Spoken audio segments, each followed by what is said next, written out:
There is a specific type of exhaustion that sleep cannot fix.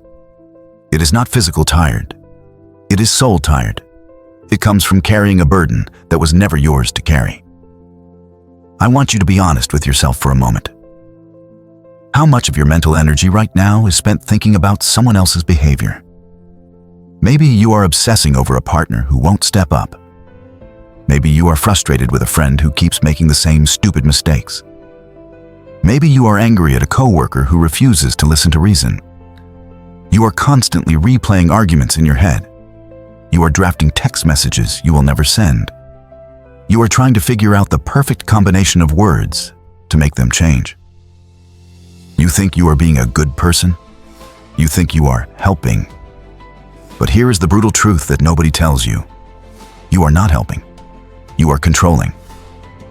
And the reason you are exhausted is that you are trying to play God. You are trying to control the weather. And because the weather won't listen to you, you are suffering. So, how do you stop? How do you finally put down this heavy baggage and find peace? There is a simple, two-word philosophy that acts like a psychological key. It unlocks the chains immediately. By the end of this video, you will master the let them theory. I'm going to show you how to use indifference as a superpower and how to reclaim your energy from people who don't deserve it. But first, we have to look at why you are addicted to fixing people. Phase 1. The director's syndrome, the trap. Let's use a metaphor. Imagine your life is a movie. You are supposed to be the main character. But right now, you are not acting like the main character. You are acting like the director of everyone else's movie. You are running onto their set screaming, "Cut! Don't say that! No, don't date that person! Action! You need to work harder!" You are desperate to make their movie good. But here is the problem. They didn't hire you as the director. They didn't even hire you as a writer. To them, you are just an annoying extra who keeps interrupting the scene. When you try to control someone, even if it comes from love, they don't feel loved. They feel judged. They feel managed. And what do humans do when they feel managed? They rebel. They dig their heels in. So you push harder. They pull back. This creates a tug of war. You are pulling on the rope, veins popping in your neck, trying to drag them toward potential. They are pulling back toward mediocrity. The only thing this achieves is burning out your muscles. The let them theory, popularized by Mel Robbins and deeply rooted in Stoicism, is the moment you decide to drop the rope. When you drop the rope, the war ends. The silence returns.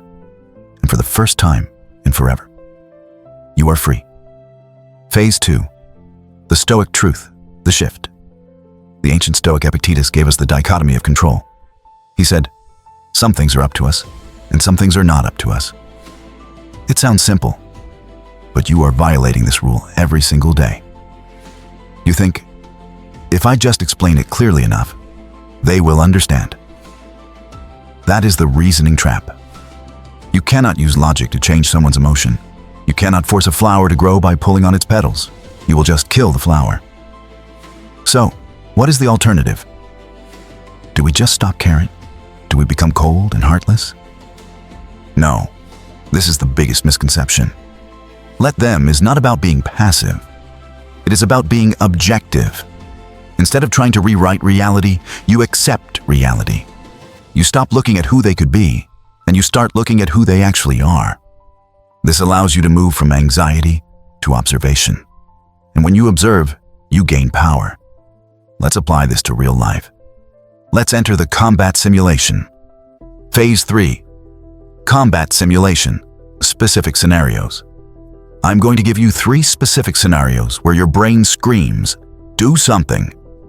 And I will show you how to use the let them script to stay calm. Scenario number 1. The exclusion. You find out your friends went to dinner without inviting you. Or your coworkers have a group chat that you aren't in. The old you spiral into insecurity. Why don't they like me? What did I do wrong? I need to please them more. The stoic you. You realize you cannot control their social choices. You don't want to be at a table where you have to beg for a chair. Tell yourself, if they want to exclude me, let them.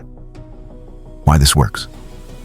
The moment you say this, you take your dignity back. You realize their behavior is about them, not you. Scenario number 2, the disappointment. You have a family member or partner who is constantly messy, late, or irresponsible. You have asked them 1,000 times to change. The old you nag, you yell, you clean up after them with resentment. The stoic you accept the data.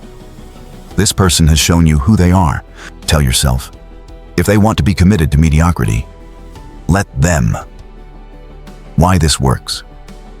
When you stop trying to fix them, you force them to face the consequences of their own actions.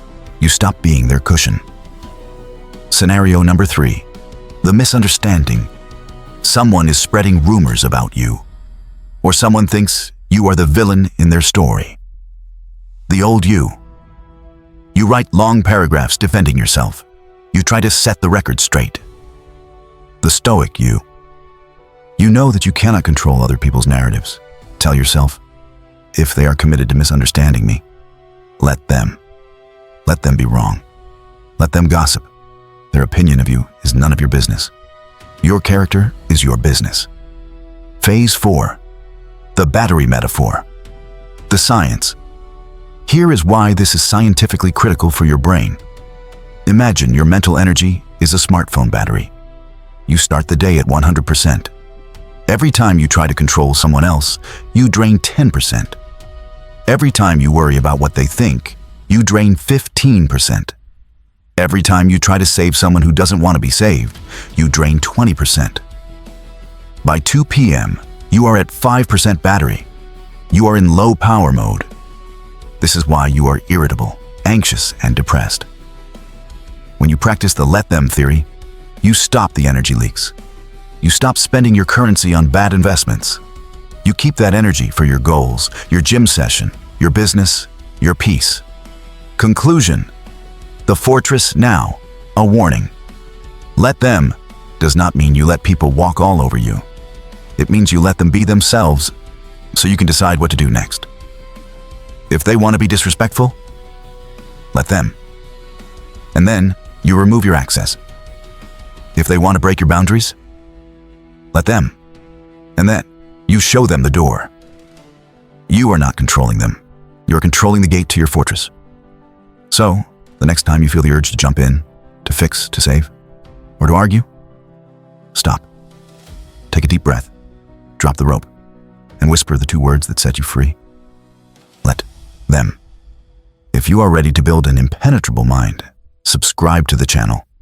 Let's build the fortress together.